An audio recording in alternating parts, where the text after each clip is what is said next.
જય માતાજી, જય શ્રી કૃષ્ણ. કેમ છો બધા યુટ્યુબ ફેમિલી મિત્રો? મજામાં ને? મજામાં જ હશો. તો જો આપણે હવે કામકાજ થઈ ગયું છે, મંદિરે જઈ આવ્યા છે અને મોર્નિંગ થઈ ગયું છે, સવારનું કામકાજ પતી ગયું છે ને આજે તો સારો વરસાદ એમ તો આવતો હતો, રાતે આવતો હતો ને અત્યારે સારો રેડો આવી ગયો છે. કેમ કે હવે પાછી આગાહી દે છે એટલે વરસાદની આગાહી આવ્યા રાખે છે ને હવે વરસાદ પાણી થયા રાખશે. તો જો આપણે સવારનું કામકાજ કરી લીધું છે ને મમ્મીએ છે ને શાક બનાવી નાખ્યું છે બટેટાનું અને સુકેલી ચોળીનું અને સંભારા 2 બનાવ્યા છે, એક મરચાંનો અને એક કોબી ગાજરનો અને આપણે દહીંના ને એવું બધું તૈયાર કરી રાખ્યું છે. કેમ કે દહીંના દરાવાના છે, આજે એક બાજરાનું દરાવાનું છે અને તૈયાર કરી રાખ્યા છે. જો એટલે નરેશ આવશે ને એટલે દહીંના દરાઈ આવશે અને આપણી જોતામાં ઘડિયાળ બંધ પડી તો જો રેડી કરી છે. પણ જો અત્યારે છે ને મને એમ થયું કે 10:30 વાગ્યા હતા તો ઘડિયાળ 10:30 જ હતા. થોડીક વાર પછી મોબાઈલમાં જોયું ને ત્યારે ખબર પડી કે 11 વાગી ગયા. ઘડિયાળના હિસાબે હાવ બે હાલતી હતી તો ઘડિયાળ હવે એ રેડી તો કરી છે પણ મને એમ છે સાંજે રેડી અને અત્યારે રેડી કરી પણ સેટિંગ વિખાઈ જાય છે બિચારીનું, માંદી પડી હોય ને એટલે આપણે જ લગાડી દીધી છે. ચાલો હવે વિડીયોમાં કન્ટિન્યુ બન્યા રહેજો. જય માતાજી, જય શ્રી કૃષ્ણ બધાને.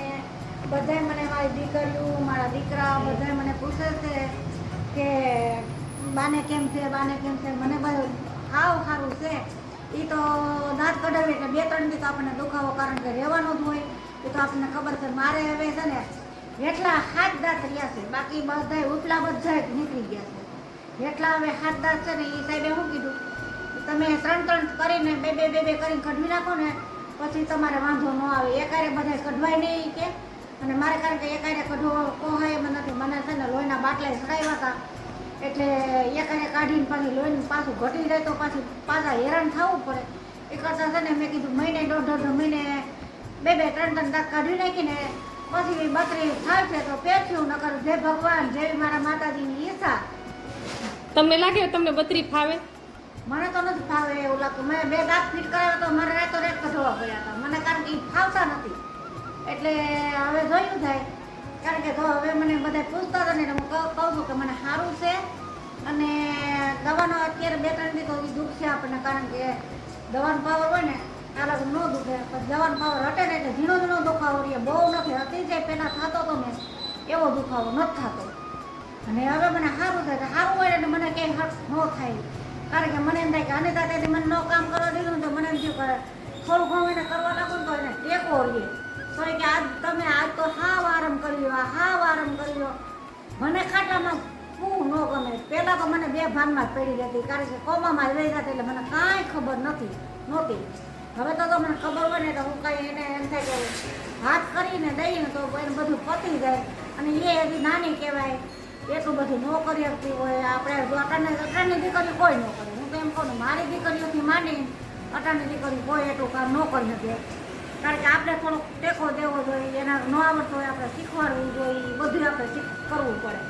અને મને સારું છે તો મને એમ કે તમે કાંઈ કામ ન કરો ને ખાટલે બેઠા હોય ને તો મને ટેકો રહે કે તો મને એમ થાય કે મારે બોલાચાલો તો છે. મને એમ કે મને એમ થાય કે હું થોડુંક ઘણું ભલે જોટી પાઈ માથે બેહીને શાકના મારું સુધારી કુર્તી લઈને પછી વઘાડી દઉં એટલે એને ટેકો થઈ જાય. અચ્છા, પ્રકૃતિબેન એમ કે કોને શાક બનાવ્યું? બાઈએ બનાવ્યું? આજ મને કહી દે કે તમે મને શાક ને સંભારા કરી દેજો. તો હા શું કરશો? હું છે ને મારી ડ્રોઈંગ જોઉં છું અને આમાં હું ચેક કરું. કે બતાય તો તાર ડ્રોઈંગ. જો પ્રકૃતિએ ડ્રોઈંગ કર્યું છે હો. આ શું છે પ્રકૃતિ? કુકડો, હા ચકલી, પોપટ, તના એલી પોપટ નથી આ. પોપટ છે. હવે પોપટ હોય? વિદેશી. વિદેશી પોપટ છે. તના 3 માંથી કયું ગમે? ચકલી. આ નથી ગમતું. મને આ નથી ગમતું. એટલું બધું ખાસ નથી બન્યું ઈ. બીજું બતાય તો.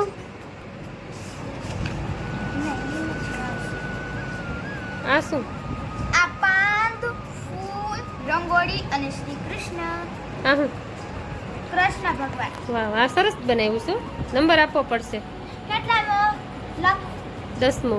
10મો નહીં. તો જો આનો પહેલો, પછી આનો 5મો, 10મો, 11મો, બીજો, ત્રીજો અને ચોથો. પેલો નંબર કેનો આપવાનો?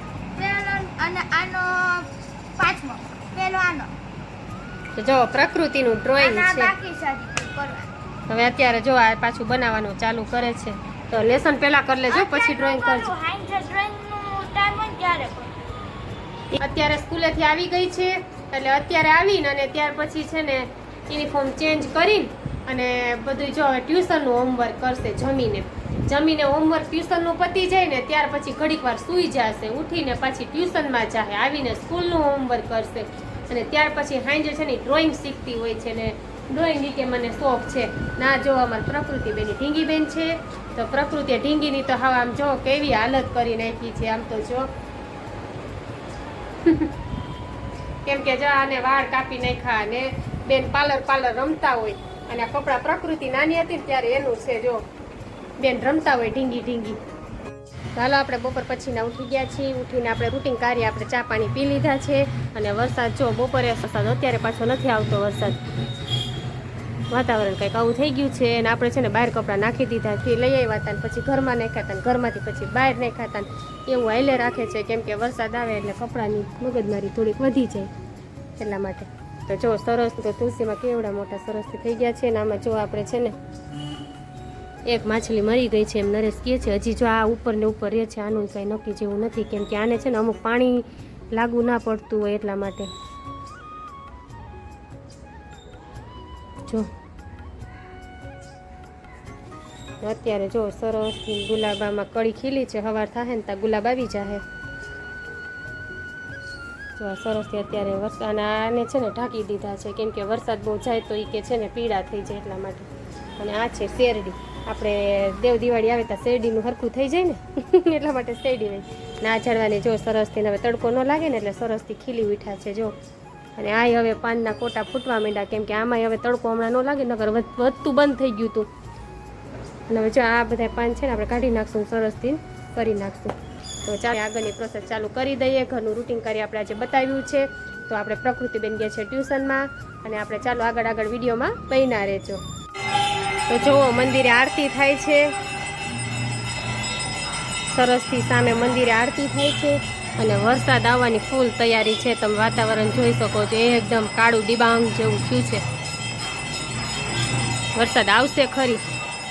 જૂનાગઢમાં વરસાદ કાળા ડિબાંગ થયા છે અને અમારા મધુબેન જોવો બગીચામાં હરખું કરે છે. થઈ ગયા છીએ ભગવાનના ધૂપ દીવા કરવા અને વરસાદી માહોલ આવવાનો છે. હવે તો કાળા ડિબાંગ વાદળો થયા છે એટલે વરસાદ ફાઇનલી આવશે. અને આપણે છે ને થોડીક વાર એટલા ઉપર આવ્યો હોય સ્પીડથી ત્યાં તો આપણને શ્વાસ ચડવા માંડે એવું છે કેમ કે સ્પીડ રહી આપણે તો બધી વાતની ત્યારે પહોંચાય છે મિત્રો. આપણે સ્પીડ એટલી રાખીએ છીએ ને ત્યારે આપણે આવ્યા છીએ માતાજીના ધૂપ દીવા કરવા અને આરતી થાય છે મંદિરે સામે. અને વાદળો કપડાં જો આપણે નીચે સુકવ્યા હતા ને લઈ લીધા છે અને નરેશ કરે છે ધૂપ અને આવે જો વાળ કપાવીને આવ્યા છે.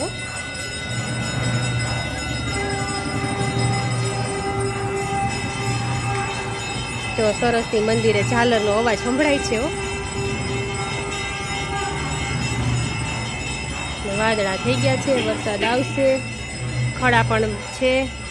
જો આ બાજુથી ફૂલ અંધારું થતું આવે છે ત્યાં આપણે ધૂપ દીવા કરી લઈ, રસોઈની તૈયારી કરી લઈ.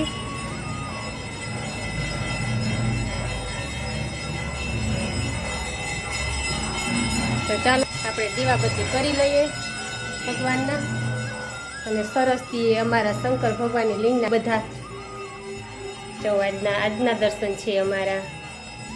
જો ચાલો હવે આપણે કરી લઈએ ફાઇનલી, પછી આગળ મળીએ. અને રસોઈમાં આજે શું બનાવવાનું છે ખબર છે તમને? મારા બધા ફેમિલી મિત્રોને મારી ઓલરેડી ખબર પડી જ ગઈ હોય છે કે આજે રસોઈમાં અમે રોજ સાંજે નવું હોય છે. તો આજે રસોઈમાં આલુ પરોઠા છે. આલુ પરોઠામાં તમને બધાને ખબર હોય છે કેટલી વાર લાગે છે એટલા માટે છે ને આપણે બટેટાનો મસાલો બનાવી લીધો છે, ત્યાર પછી લોટ બંધાઈ ગયો છે અને હવે આપણે સાસુઓ અમે બેસી જાઉં, હું વણતી જઈશ અને મમ્મી ચોળવતા જશે એટલે એ પ્રોસેસ કરવાની છે. ત્યાર પછી આપણે જમી લેશું. અમે આલુ પરોઠા સોસ સાથે ખાઈએ છીએ અને કાં આપણે દહીં સાથે ખાઈએ છીએ. અમે બે સાથે આલુ પરોઠા ખાઈએ છીએ અને પપ્પા આલુ પરોઠા નથી ખાતા એટલે એના માટે છે ને લસણવાળા થેપલા બનાવ્યા છે સરસથી. લોટ બાંધ્યો છે જ બનાવવાના ઓલરેડી બાકી છે. તો આપણે એ પ્રોસેસ ચાલુ કરી દેવું, પછી જમી લેશું અને આગળ આપણે મળીએ. તો જો આપણે ફાઇનલી રસોઈ બની ગઈ છે અને આપણે એકદમ ફ્રી થઈ ગયા છે એટલે જમવાનું બાકી છે. ઓનલી રસોઈ બની છે. રસોઈમાં શું બનાવ્યું છે ખબર? તો જો આ છે ને આપણે લસણવાળા પપ્પા માટે થેપલા બનાવ્યા છે. આ લસણવાળા છે અને આપણી માટે આલુ પરોઠા બનાવ્યા છે. અમે જો આલુ પરોઠા આ રીતે બનાવીએ છીએ.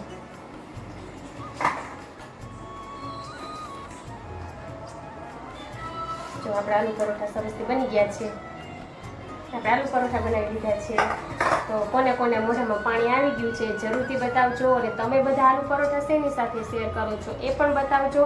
તો આપણે સરસથી થેપલા બની ગયા છે, આલુ પરોઠા બની ગયા છે. હવે આપણે છે ને જમી લઈએ. જમીને પછી તમને બધાને મારા કામની ખબર છે. અત્યારે આપણે દૂધ ગરમ થાય છે અને આપણો વિડીયો બ્લોગ થાય છે. તો આપણે છે ને પછી જમી લઈએ. ત્યાર પછી આપણે વાસણ ઘણાય થયા છે આજે તો, કેમ કે આ બટેટાનો મસાલો કર્યો હોય, લોટ બાંધ્યો હોય, ચા બનાવ્યો હોય, મરચાં તળ્યા હોય, દુનિયાના વાસણ થયા છે. તો આપણે આ વાસણની શોધ કોને કરી કંઈ ખબર નથી મારા હારાવે. નકર પહેલાના માણસો છે ને ઓલા કળિયામાં ખાતા હતા. આ વાસણની શોધ કોને કરી છે એ બાઈનો દુશ્મન હશે. કોને શોધ કરી ખબર નથી. હા ઉટક ઉટક જ કરવાનું. તો આપણે છે ને જો હવે આપણે રસોઈ બની ગઈ છે ને હવે આપણે જમી લેશું. તો ચાલો આપણો બ્લોગ અહીંયા પૂરો કરીએ છીએ. તો આવતીકાલે મળશું કંઈક નવા વિડીયોમાં કંઈક નવી વસ્તુ સાથે. તો બધાને મારો વિડીયો કેવો લાગ્યો છે બધા જરૂરથી જણાવજો. તો ચાલો જય માતાજી, જય શ્રી કૃષ્ણ અને બાય બાય.